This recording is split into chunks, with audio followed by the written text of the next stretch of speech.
veuve a perdu son enfant. Elle invoque le prophète Élie et Élie ressuscite l'enfant. Une autre veuve perd son enfant, elle invoque Jésus et Jésus ressuscite son enfant.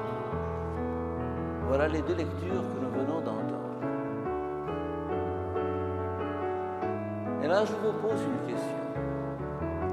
Supposez que Élie n'avait pas ressuscité l'enfant et que Jésus n'avait pas ressuscité l'enfant.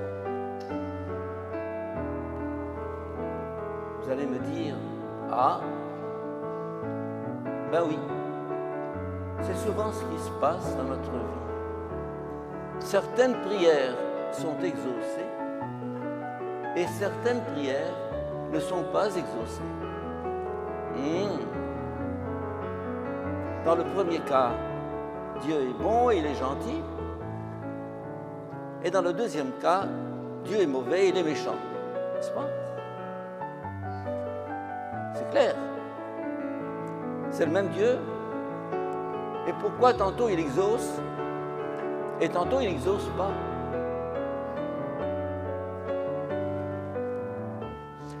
Je vais vous raconter le cas d'une amie à moi qui a perdu sa fille à 26 ans. Elle avait 3 enfants, en bas âge. Et j'étais à dîner avec eux, et au cours du dîner, elle me dit « Ton Dieu est un monstre ».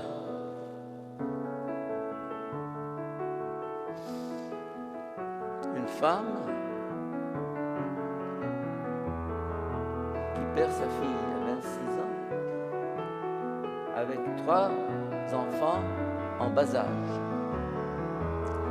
Pourtant, c'était une croyante qui allait à l'église, il y avait toute une éducation chrétienne, mais devant ce scandale, elle a craqué. Et jusqu'à présent, c'est à peine si elle m'adresse la parole, parce que moi, je suis le représentant de Dieu. Alors sa colère contre Dieu est un peu une colère contre moi. Que lui dire? Que vous dire à vous? Tant que nous prions et que Dieu exauce, je suis en santé, les affaires vont bien, les enfants grandissent, tout est pour le mieux, no problem. C'est simple, c'est clair, Dieu est bon. Et puis, tout à coup, ma prière n'est pas exaucée. J'ai pourtant prié, allumé des cierges, fait un pèlerinage, invoqué Saint-Antoine et Sainte Rita et tous les saints du paradis, et même Saint Jean-Baptiste. Et rien. Dieu se tait. Dieu est sourd. C'est quelquefois le cas dans notre vie. Et j'ai pris l'occasion de ces 2 lectures d'aujourd'hui pour poser la question, une vieille question qui date de l'Ancien Testament qu'on appelle celle du juste souffrant. Et qui a été évoquée avec qui? Avec Job. Job était un homme de Dieu, qui aimait les pauvres, qui aimait les gens, qui faisait du bien, qui priait. Et voilà que tout à coup, Dieu les pauvres. Sa maison brûle, son bétail brûle, toutes ses affaires sont détruites, puis sa femme et ses enfants. Il est, lui, l'homme riche, l'homme reconnu, il est sur la paille, il est sur le fumier, en train de gratter les ulcères de son corps. Et alors il dit à Dieu, pourquoi? Et ses amis viennent, ils lui disent toutes sortes de boniments, ils lui racontent des histoires, et il refuse de se laisser convaincre. Eh bien, Je pose la question parce qu'il y a deux genres de foi. La foi qui est exaucée, qui est lumière, et la foi qui n'est pas exaucée et qui est ténèbres. Une foi qui est lumière, une foi qui est exaucée, n'est pas encore la foi. Ah, oui. Je vous raconte une petite histoire aussi, parce que j'aime les histoires. Un enfant se fait opérer et sa mère lui tient la main. Et alors, avant qu'il y ait les anesthésiques et toutes les piqûres, etc., il est là à souffrir. Et sa mère lui tient la main et le regarde dans les yeux. Et alors, il sait, il croit. Il croit que cette souffrance qu'il endure, c'est pour son bien. Il ne comprend pas, mais il sait. Vous allez me dire, savoir, c'est comprendre. Bien non. Quelquefois, on ne comprend pas. Il ne comprend pas, ce petit enfant, il ne sait pas pourquoi. Mais en regardant sa mère, en voyant son regard penché sur lui, il sait que c'est pour son bien. Il sait. Dans notre vie, mes chers amis, nous allons passer par des épreuves. Échec à l'examen. J'ai pourtant prié, j'ai allumé des cierges, etc. Échec dans une relation. Santé. Problème de santé.